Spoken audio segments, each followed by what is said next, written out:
ونصلي ونسلم على رسوله الكريم أما بعد فقد قال الله تبارك وتعالى في كتابه المجيد يا أيها الذين آمنوا كتب عليكم الصيام كما كتب على الذين من قبلكم لعلكم تتقون صدق اللہ مولانا العظیم۔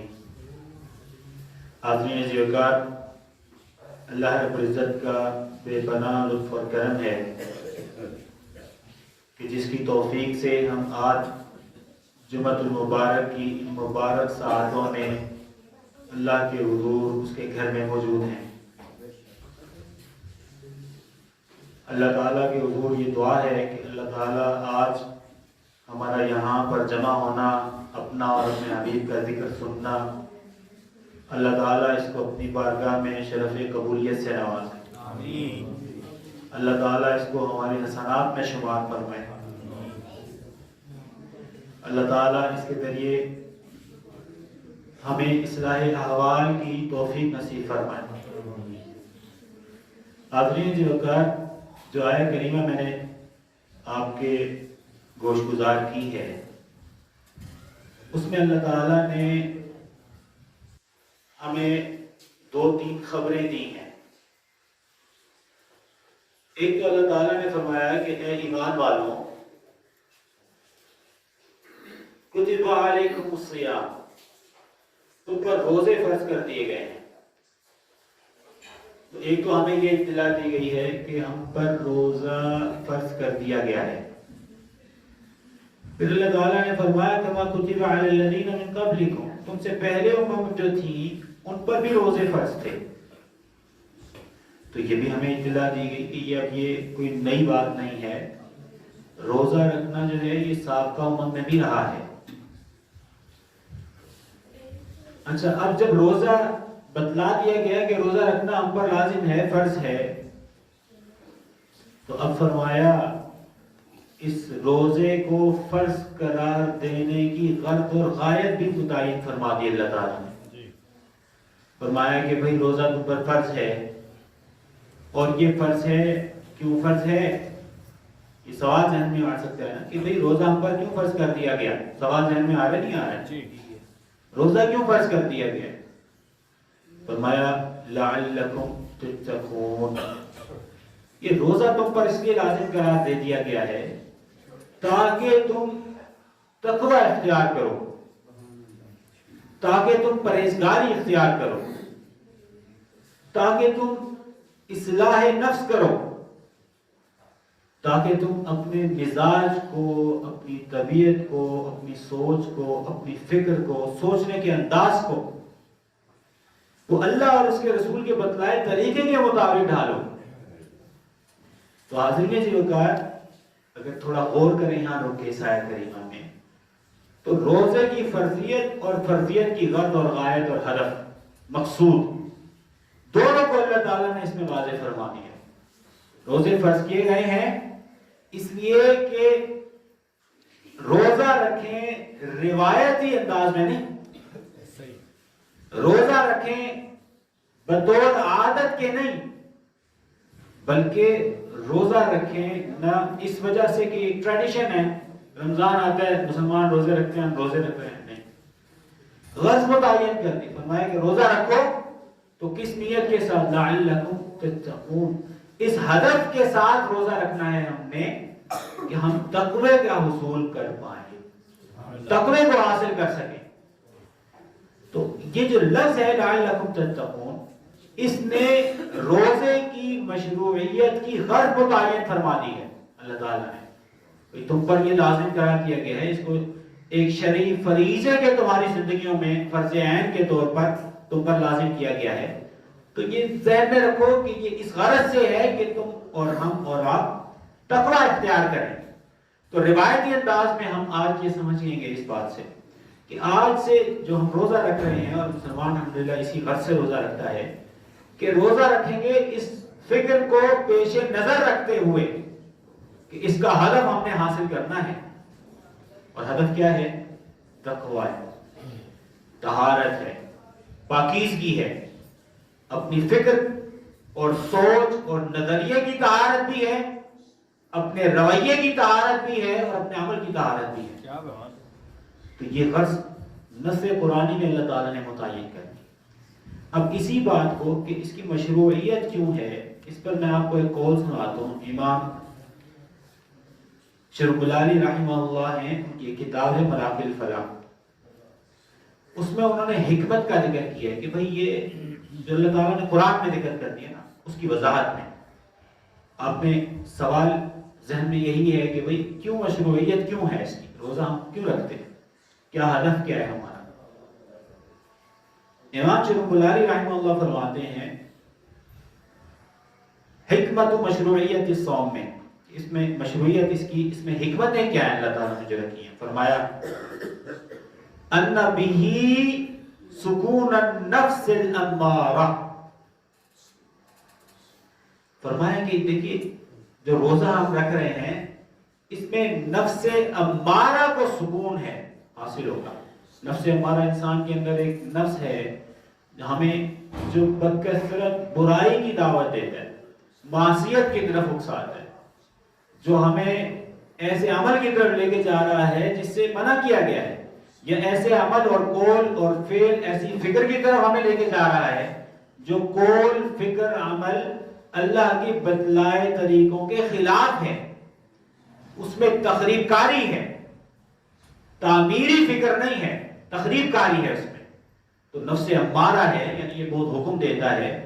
تو امام شربلانی رحمہ اللہ فرماتے ہیں کہ بھئی یہ جو روزہ ہے اس کے ذریعے سے سکون ملے گا نفس امارہ کو۔ پھر اس کا سبب بیان کرتے ہیں، کہتے ہیں لِأَنَّهَا اِذَا جَاعَتْ، فرماتے ہیں اگر آپ نفس کو بھوکا رکھیں گے تو شبعت جمیع الاعضاء، تو فرمایا کہ انسان کے جو اعضاء ہیں، جوارے ہیں، ان کا پیٹ بھرا رہے گا۔ نفس بھوکا رہے گا تو نظر بھری رہے گی، نظر کا پیٹ بھرا رہے گا کہ وہ تقاضا نہیں کرے گی کہ مجھے کوئی معصیت دکھاؤ، ہاتھ پیر تقاضا نہیں کریں گے کہ کسی معصیت گناہ کی طرف بڑھیں۔ فرمایا کہ اگر نفس کو آپ بھوکا رکھیں گے تو جو جمیع اعضاء ہیں انسان کے ان کا پیٹ بھرا رہے گا، وہ معصیت کا تقاضا نہیں کریں گے۔ پھر فرمایا فَتَنْقَبِضُ الْيَدُ وَالرِّجْلُ وَالْعَيْنُ، اس کی میں نے ابھی وضاحت کی کہ اب اس سے انقباض اور رک جائے گا، ہاتھ بھی رک جائے گا، آنکھ بھی رک جائے گی، پیر بھی جو ہے وہ گناہ کی طرف مائل ہونے سے رک جائے گا، اور باقی جوارے جتنے ہیں۔ پھر فرمایا کہ لیکن اگر آپ اپنے نفس کو بھر لیں گے، اذا شبعت، اب یہ جو ہمارا نفس ہے، اب افطار کا ٹائم ہے تو افطار میں افطار ایک ٹرینڈ ہے، ایک انجوائمنٹ کے طور پہ ہمارے ہاں ہو جاتا ہے کہ افطاریاں بنیں گی اور فلاں بنے گا فلاں بنے گا۔ تو اب جب ہم اور یا سحری ہے تو سحری میں بھی اسی طرح سے یہ ٹریڈیشن ہے کہ جی اچھے اچھے پکوان پکیں گے۔ امام شربلانی رحمہ اللہ فرماتے ہیں اذا شبعت، آپ اپنے نفس کو اگر بھر لیں گے تو فرمایا کہ نفس کو بھر لیں گے تو آپ کے انسان کے جسم کے اعضاء بھوکے ہو جائیں گے۔ پھر آنکھ کہے گی کہ معصیت دکھاؤ، ہاتھ معصیت کی طرف بڑھے گا، پیر معصیت کی طرف بڑھیں گے۔ تو فرمایا کہ یہ غرض جو مشروعیت کی ہے وہ نفس امارہ کو کنٹرول کرنا ہے۔ فرمایا کہ یہ بھوکے ہو جائیں گے جوارے بایمانہ کہ قویت علی البطش والنظر وفعل ما لا ينبغي، جو انسان کو نہیں کرنا چاہیے انسان اس پہ قادر ہو جائے گا، کہے گا کہ میں کروں گا۔ تو یہ فرمایا کہ اگر آپ نفس کو بھوکا رکھیں گے تو اس سے آپ کا دل تقویت پائے گا، اور اس سے فرمایا کہ مراقبہ نصیب ہوگا، انسان اپنا محاسبہ کرے گا، مراقبہ نصیب ہوگا۔ اور فرمایا کہ اگر آپ اپنے نفس کو بھوکا رکھتے ہیں تو منها العطف على المساکین بالاحساس والالم، فرمایا کہ آپ جب بھوکے خود رہیں گے تو آپ کو پتہ چلے گا کہ ہمارے ایسے بھائی مسلمان بھائی جو آپ کے معاشرے میں بس رہے ہیں اور بھوکے ہیں، کھانے کو نہیں ہیں، تو ان کا درد محسوس ہوگا، یار بھوک جو ہے بھوکا نہیں رہنا چاہیے، یہ کہ اگر کوئی بھوکا ہے 2 روز سے 3 روز سے اس کے پاس کھانے کو نہیں ہے تو کس اذیت میں گزر رہا ہے، تو اس کا احساس پیدا ہو جائے گا، تو احساس پیدا ہوگا تو انسان اس کے ساتھ بھلائی کرے گا. تو یہ بھی تہذیب نفس، بھوکا رکھنا، نفس امارہ کو بھوکا رکھنا ہے اس غرض سے کہ یہ احساس پیدا ہو، اجاگر ہو کہ آپ کا ہمسایہ اگر بھوکا ہے تو اس پہ کیا بیت رہی ہے، اس غرض سے. اب فرماتے ہیں وَلِذَا، اب اس وجہ سے جب آپ کو مشروعیت کا سبب بتلا دیا، فرمایا لا ينبغي الافراط فی السحور، فرمایا سحریوں میں کھانے پینے میں آپ افراط کا شکار نہ ہو، ایک حد سے زیادہ تجاوز نہ کریں کھانے پینے میں. کیوں؟ لِمَنْعِهِ الْحِكْمَةَ الْمَقْصُودَةَ، کہ اگر آپ بہت زیادہ تھور لیں گے تو وہ جو حکمت تھی روزے کی، نفس کو بھوکا رکھنا، وہ تو آپ نے خود فوت کر دی، حکمت تو ظاہر ہو گئی. وَالْاِتِّصَابِ بِصِفَةِ الْمَلَائِكَةِ، اگر آپ بھوکے رہتے تو آپ کو احساس ہوتا کہ ملائکہ بھی کھانا نہیں کھاتے، تو ملائکہ کو روح پر ملائکہ کا جو رنگ ہے وہ غالب آتا، وہ چڑھتا بھوکے رہنے کی وجہ سے. اور فرمایا کہ اس میں ریاکاری سے انسان بچ جاتا ہے. تو یہ کچھ اغراض بتلائے میں نے آپ کو قرآن کی آیت کے ذیل میں یہ قول نقل کیا یہ بتلانے کے لیے کہ ہم نے روزے کو ایز اے ٹریڈیشن نہیں رکھنا ہے، بلکہ روزہ رکھنا ہے اس غالب تصور اور فکر کے ساتھ کہ ہم تقوی کو حاصل کر پائیں. ایسا کریں گے یا نہیں؟ انشاءاللہ.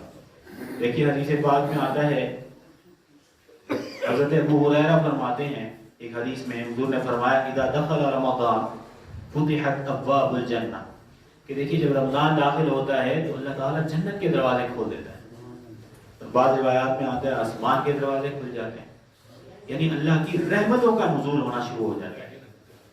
اور فرمایا کہ جب جنت کے دروازے کھل جاتے ہیں وغلقت ابواب جہنم، جہنم کے دروازے اللہ تعالیٰ بند کر دیتے ہیں. اور فرمایا وسلسلۃ الشیاطین، اور جو شیطان ہیں اللہ تعالیٰ انہیں جکڑ دیتے ہیں. تو دیکھیے اب آپ کے اور ہمارے ذہن میں سوال آئے گا کہ بھئی اللہ تعالیٰ تو فرما رہے ہیں کہ رمضان آتا ہے تو شیاطین جکڑ دیے جاتے ہیں، جنت کے دروازے کھل جاتے ہیں اور جہنم کے دروازے بند ہو جاتے ہیں، لیکن یہ کہ ہم دیکھتے ہیں معاشرے میں کسی نہ کسی درجے میں معصیت باقی رہتی ہے. اس کے کیا اسباب ہیں؟ سوال ذہن میں آیا جی. اس کا جواب دیا ہے علم نے. امام بدر الدین عینی رحمہ اللہ فرماتے ہیں اس کے 2 اسباب ہیں. ایک تو ذہن میں رکھیے کہ جہاں آتا ہے کہ شیاطین کو جکڑ دیا جاتا ہے، فرمایا کہ وہاں پہ ایک معنی تو یہ ہے کہ جو شیاطین جکڑے جاتے ہیں ان میں جو بڑے سرکش شیاطین ہیں، جو بڑے فتنے کھڑے کرتے ہیں، ان کو جکڑا جاتا ہے، اور جو چھوٹے چھوٹے ہیں ان کو جکڑا نہیں جاتا. فرماتے ہیں ایک اس کا یہ معنی ہے، کیونکہ آپ کے ذہن میں سوال آئے گا کہ اگر جکڑ دیے گئے تو پھر کیا معنی ہوا، پھر معصیت کیوں ہوئی. پھر فرمایا کہ اللہ تعالیٰ نے یہ جو فرمایا ہے نا، یہ اس شخص کے حق میں ہے جو روزے دار ہے، اور ایسا روزے دار ہے الذین حافظوا علی شروط الصوم، جو روزے کی شرائط کی بھی پابندی کر رہا ہے اور اہتمام کر رہا ہے. ایسے نہیں کہ بس بھوکا رہا، نماز بھی چھوڑ دی، قرآن کی تلاوت بھی چھوڑ دی، فلاں کام بھی چھوڑ دیا، اللہ کا ذکر بھی نہیں کیا، عبادت بھی نہیں کی، اور اس تصور کو کہ میں نے اپنی اصلاح کرنی ہے اور نفس پہ کنٹرول حاصل کرنا ہے، وہ تصور بھی نہیں غالب رکھا، بلکہ ایسے ہی بس صبح کھانا کھا لیا اور شام میں افطار کر لیا. تو روزے کی رعایت نہیں کی جو اس کے احکام ہیں. فرمایا کہ جو رعایت کرے گا اس کے حق میں یہ بات اللہ تعالیٰ نے کہی ہے اور فرمائی ہے، جو روزے کے آداب کے بارے میں یہ بات رعایت کرے گا. اور آگے فرمایا آپ نے کہ جو آپ تھوڑی سی معصیت دیکھ رہے ہیں اس کی وجہ انسان کا نفس ہے. وہ جو نفس جو 11 مہینے ہمیں برائی کا حکم دیتا رہا ہے، ہم کسی نہ کسی کو اذیت پہنچاتے رہے ہیں اور اذیت پہنچا کے خوش ہوتے رہے ہیں. کسی کی حق تلفی ہم نے کر دی، کہیں ہم نے جھوٹ بول دیا، جبکہ اللہ رسول کہتے ہیں جھوٹ نہ بولو. کوئی تجارت میں ہم نے خیانت کر دی، جبکہ اللہ رسول کہتے ہیں تجارت میں خیانت نہ کیجیے، مگر ہم یہ کرتے ہیں. اب وہ جو 11 مہینے نفس کے تابع رہا انسان، تو فرماتے ہیں شیاطین تو جکڑ دیے جاتے ہیں لیکن نفس انسان پر قابض ہو جاتا ہے. وہ نفس کی وجہ سے ایسے ہے. اور روزے کی غرض میں نے آپ کو بتلا دی وہ یہی ہے کہ نفس کی اصلاح کرنی ہے، ہمیں اپنے نفس کی اصلاح کرنی ہے.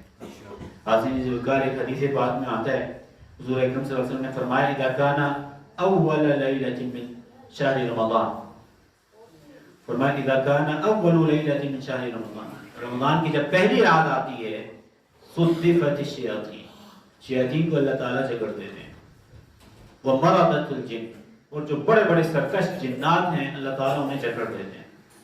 پھر فرمایا وَأُغْلِقَتْ أَبْوَابُ النَّارِ، آگ کے دروازے، جہنم کے دروازے اللہ بند کر دیتے ہیں، فَلَمْ يُفْتَحْ مِنْهَا بَابٌ، اور کوئی دروازہ اس میں سے نہیں کھولا جاتا۔ انسان کو مکمل اختیار دیا جا رہا ہے کہ وہ اپنی اصلاح کریں، ایک ماحول ہے نیکی کا، عبادت کا، رجوع اللہ کا، رجوع القرآن کا، اپنے آپ افکار کو صاف کرنے کا، اپنی فکر کو اچھا کرنے کا ایک موقع مہیا کیا جا رہا ہے۔ اور فرمایا فتحت ابواب الجنہ فلم یغلق منہا، اللہ پورا رمضان جنت کے دروازے کھول دیتے ہیں اور انہیں بند نہیں کرتے بالکل۔ اور پھر فرمایا وَيُنَادِي مُنَادٍ، فرمایا کہ ایک شخص آواز لگاتا ہے، ندا دینے والا ندا دیتا ہے، اور ندا کیا دیتا ہے؟ وہ کہتا ہے یا باغی الخیر اقبل، وہ ندا دیتا ہے کہ اے طالب خیر، خیر کو چاہنے والے میری طرف بڑھ، خیر کی طرف بڑھ، نیکی کی طرف بڑھ، اور اپنی اصلاح نفس کی طرف بڑھ، اپنے نفس پہ کنٹرول کرنا سیکھیں، اصلاح نفس کی طرف بڑھیں۔ یہ ایک بندہ آواز دے رہا ہے روزانہ، اللہ کی رحمت آواز دے رہی ہے ہر رات، اور ہمیں کیا دے رہی ہے آواز کہ اے خیر کے چاہنے والے خیر کی طرف بڑھو، آگے بڑھو، اگر سے اختیار کرو۔ اور ہمیں آواز دے رہی ہے وَيَا بَاغِيَ الشَّرِّ اقصر، کہ اے شر کے چاہنے والے تو بھی رک جا، معصیت میں، گناہ میں، اللہ کی نافرمانی میں بہت عرصہ گزار لیا، اب رک جا۔ رمضان کی بابرکت راتیں ہیں، رمضان کا مہینہ ہے، برکتوں کے نزول کا مہینہ ہے، اللہ تعالیٰ منادی کرواتے ہیں ہر رات کہ اے شخص جو گناہ کی معصیت کی طرف بڑھا ہوا ہے کہ تو معصیت سے رک جا۔ اور فرمایا وَلِلَّهِ عُتَقَاءُ مِنَ النَّارِ، فرمایا اللہ تعالیٰ آگ سے آزاد کر رہا ہے، اور وَذَلِكَ فِي كُلِّ لَيْلَةٍ، فرمایا ہر رات یہی ہے، ہر رات ایسی رات ہے کہ اس میں اللہ تعالیٰ گناہوں سے آزاد کر رہے ہیں۔ فرق یہ ہے کہ ہم اصل میں اس فکر کو، اس سوچ کو، اس پیغام کو جو اللہ تعالیٰ دے رہے ہیں حدیث مبارکہ میں حضور کے ذریعے ہم تک پہنچ رہا ہے، ہم اس سوچ کو بھولے ہوئے۔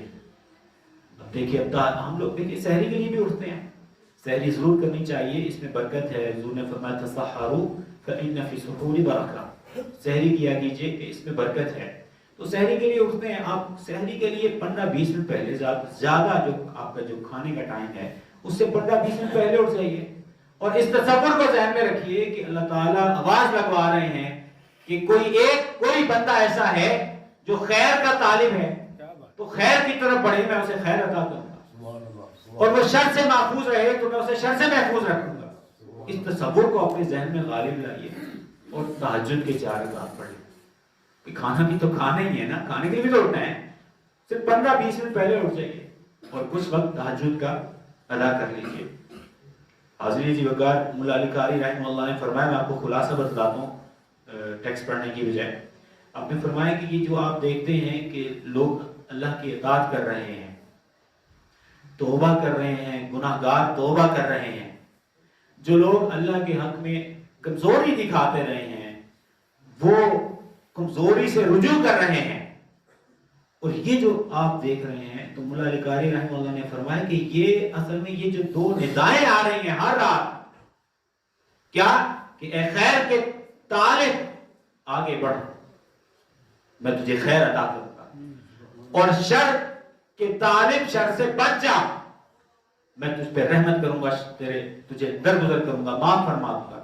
وہ مولا علی قاری رحمہ اللہ فرماتے ہیں من اثر الندائین، یہ اصل میں اس کی برکت ہے جو روزانہ رات کو ندا آ رہی ہے، یہ اس کی برکت ہے جو آپ دیکھتے ہیں اوورآل ماحول پورا دینداری کی طرف غالب ہو جاتا ہے۔ حتیٰ کہ فرمایا کہ ایسے لوگ جو بالعموم نمازیں بھی نہیں پڑھتے، مگر یہ کہ رمضان آتا ہے تو لوگ نمازوں کی طرف مائل ہوتے ہیں۔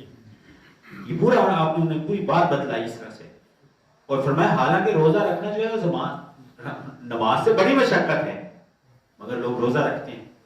تو فرمایا کہ یہ اللہ کی وہ جو ندا اللہ ہر رات دے رہا ہے یہ اس کی برکت ہے. حاضرین ذی وقار، اس پہ آخری حدیث سنیے، ایک جامع حدیث ہے، اس کے اندر ہمارے لیے اصلاح کی بہت سی چیزیں ہیں. حضرت سلمان فارسی رضی اللہ عنہ روایت کرتے ہیں، حضور نے فرماتے ہیں خطبنا رسول اللہ صلی اللہ علیہ وسلم فی یوم من شعبان. شعبان معظم اینڈ ہو رہا تھا، تو شعبان میں ایک روز حضور نے ہم سے گفتگو کی، خطاب فرمایا. اور کیا فرمایا؟ فقال یا ایھا الناس. اب دیکھیے یہ ہم سب کے لیے پیغام ہے. اب ہم سب اس کو سنیں گے مکمل استحضار کے ساتھ، ایسے کہ جیسے سرکار ہم سے ارشاد فرما رہے ہیں. فرمایا یا ایھا الناس، اے لوگوں، قد اضلکم شہر عظیم. فرمایا ایک بڑا عظیم مہینہ تم پہ سایہ فگن ہونے جا رہا ہے. عظیم مہینہ آ رہا ہے. شہر مبارک، فرمایا کہ بڑی برکتوں والا مہینہ ہے. شہر فیہ لیلۃ خیر من الف شہر، ایک ایسی رات اس کے اندر آنے والی ہے جو 1000 راتوں سے بہتر ہے. جعل اللہ قیامہ فریضۃ، اس کو قائم کرنا اللہ تعالیٰ نے فرض قرار دے دیا ہے. وقیام لیلہ تطوعا، اور فرمایا کہ رات کا قیام جس کو آپ تراویح میں پڑھتے ہیں، رات کا قیام اللہ تعالیٰ نے یہ ایک نفلی عبادت، مسنون عبادت مقرر کر دی ہے آپ کے ہمارے لیے.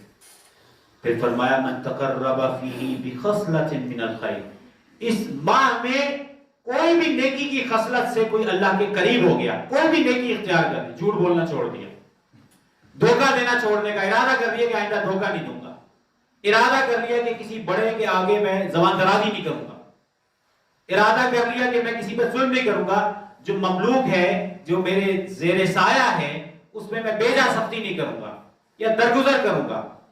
تو کوئی بھی فرمایا خیر کا اگر کوئی شخص ارادہ کر لے گا تو فرمایا کہ اگر یہ کر لے گا کوئی بھی خیر کا عمل جو پسندیدہ تھا وہ کر لیا تو کان کمن ادى فریضۃ فیما سوا، تو رمضان کے علاوہ یہ ایسے ہے کہ جیسے کوئی شخص فرض ادا کر رہا. تو آپ کا ہمارا نفل کا اختیار کرنا، مستحب پسندیدہ چیز اختیار کرنا، یہ فرض کے درجے میں چلی. اور فرمایا کہ جس نے کوئی فرض اس میں ادا کیا تو یہ ایسے ہے جیسے کسی نے 70 فرائض ادا کیے. اتنی اللہ تعالیٰ برکتیں دے رہے ہیں، اتنی برکتیں دے رہے ہیں. اور پھر فرمایا وَهُوَ شَهْرُ الصَّبْرِ، یہ صبر کا مہینہ ہے. یہ صبر کرنا ہے آپ نے، شکوے نہیں کرنے، شکایتیں نہیں کرنی، لڑائیاں نہیں کرنی. آپ دیکھیں روزہ رکھے ہوتے، روزہ لگ رہا ہوتا ہے، گلی محلے میں لڑائیاں ہو رہی ہوتی، روزہ ہے لڑائیاں ہو رہی. فرمایا وَالصَّبْرُ ثَوَابُهُ الْجَنَّةُ، جو شخص صبر کرے گا اس کا اجر اور ثواب کیا ہے؟ جنت ملے گی اس کو. فرمایا وَشَهْرُ الْمُوَاسَاةِ، یہ غمخواری کا مہینہ ہے. آپ کسی کے غم کو دیکھ رہے ہیں، اس میں شریک ہوں، اس کی مدد کریں، اس کی نصرت کریں، معاونت کریں. فرمایا وَشَهْرٌ يَزْدَادُ فِيهِ رِزْقُ الْمُؤْمِنِ، یہ ایک ایسا شہر ہے، مہینہ ہے جس میں مومن کا رزق برکت پاتا ہے، بڑھتا ہے، مومن کا رزق بڑھتا ہے اس میں. اب آپ نے فرمایا من فطر فیہ صائما، جس نے کسی ایک کو بھی افطار کر دیا، روزے دار کو افطار کروا دیا، کان مغفرۃ لذنوبہ، تو ایک روزے دار کو افطار کرانا فرمایا گناہوں کی مغفرت اس میں ہو جائے گی. یہ اللہ کی کیسے رحمتیں برس رہی ہیں.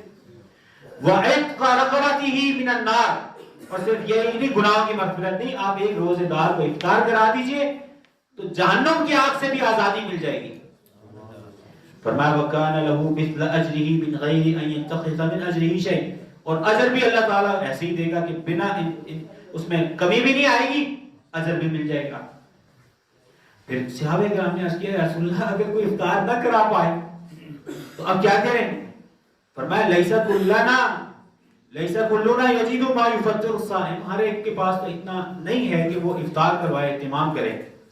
تو حضور نے فرمایا یعطی اللہ ھذا الثواب، فرمایا یہ والا ثواب کہ جس میں مغفرت بھی ہو جائے، آگ سے نجات بھی مل جائے، یہ اللہ اس کو دے دے گا.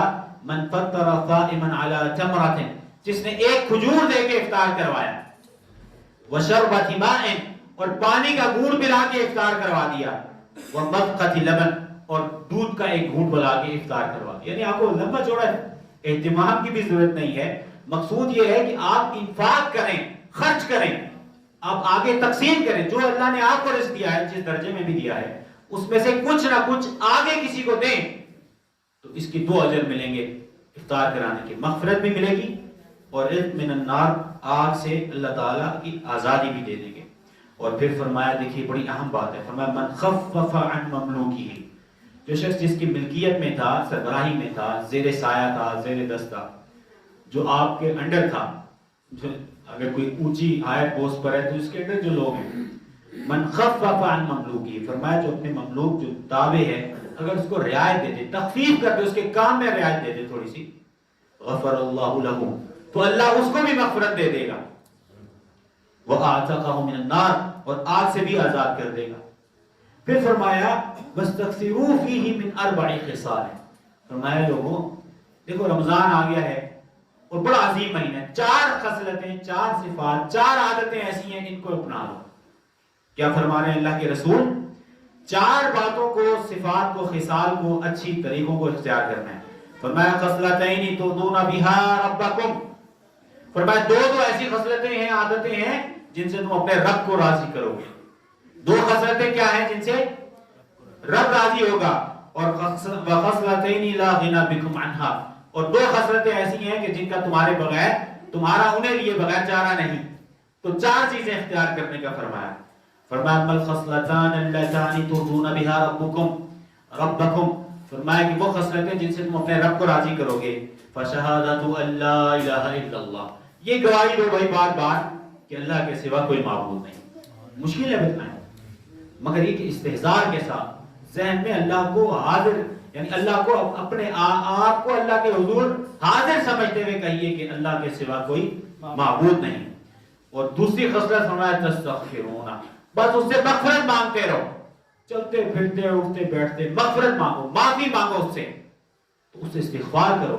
اب استغفار کرنا مشکل ہے کیا؟ بتلائیے، استغفر اللہ پڑھتے رہیں، استغفر اللہ من کل ذنب واتوب الیہ، استغفر اللہ العظیم الذی لا الہ الا هو الحی القیوم واتوب الیہ، جس کو جو یاد ہے اللہ سے فرمائے کہ 2 خصلتیں ہیں ان سے اپنے رب کو راضی کرو، ایک یہ کہ اللہ کی وحدانیت پر ایمان استحضار کے ساتھ، اور دوسرا فرمایا مغفرت مانگتے رہو، اور فرمایا کہ وہ جو 2 چیزیں ہیں جن سے تمہیں استغنا حاصل نہیں ہے، تم لازمی طور پر جس کو مانگو گے اور مانگے بغیر تمہارا گزارا نہیں، فرمایا وہ 2 چیزیں کیا ہیں؟ فرمایا تسألون اللہ الجنہ، فرمایا اللہ سے جنت مانگو۔ اچھا ہم معمول میں نا مانگنے کی عادت ہی نہیں ہے، ہمیں اللہ سے مانگنے کی عادت ہی نہیں۔ دیکھیے نماز کے بعد جو امام صاحب قاری صاحب دعا کروا رہے ہیں وہی دعا نہیں ہے، اب چلتے پھرتے مانگیے اللہ سے، بغیر ہاتھ اٹھائے مانگتے رہیے، مانگنا ہی ہے نا۔ تو فرمایا کہ اللہ سے جنت مانگو، وَتَعُوذُونَ بِهِ مِنَ النَّارِ، اور اللہ سے آگ سے پناہ مانگو، آگ سے پناہ مانگو۔ اور فرمایا وَمَنْ أَشْبَعَ فِيهِ صَائِمًا، کسی نے اگر پیٹ بھر کے کسی روزے دار کو کھانا کھلا دیا تو سقاہ اللہ من حوضی، اللہ تعالیٰ جو حوض کوثر ہے میرا، اس سے اسے پانی پلائے گا جس کے بعد جنت میں داخل ہونے تک اسے کبھی پیاس نہیں لگی۔ اب دیکھیے کتنی برکات ہیں۔ اور اس میں حضرت عمر فاروق رضی اللہ عنہ فرماتے ہیں کہ میں نے حضور کے ارشاد فرماتے سنا، ذاکر اللہ فی رمضان مغفور لہ، جو اللہ کا ذکر کرتا رہے گا رمضان میں، یعنی کہ بس آپ نے سحری کی، اب آپ سو جائیے اور 2 بجے اٹھیے، یوں نہ کیجئے، بس ضرورت کا سوئیں جتنا سونا ضروری ہے بس۔ تو فرمایا ذاکر اللہ فی رمضان مغفور لہ، جو اللہ کا ذکر کرتا رہے گا اللہ مغفرت فرمائے گا۔ وسائل اللہ فیہ لا یخیب، فرمایا کہ جو اللہ سے سوال کرے گا، سائل بن کے مانگتا رہے گا، اللہ اس کو رسوا نہیں کرے گا۔ تو اللہ سے مانگنا ہے، کیا بتلائیے؟ اللہ سے اس کا ذکر کرنا ہے اور انفاق کرنا ہے حسب حیثیت۔ روزے دار کو روزہ افطار کروائیے۔ حاضرین جی وقار، اپنی گفتگو کا آخر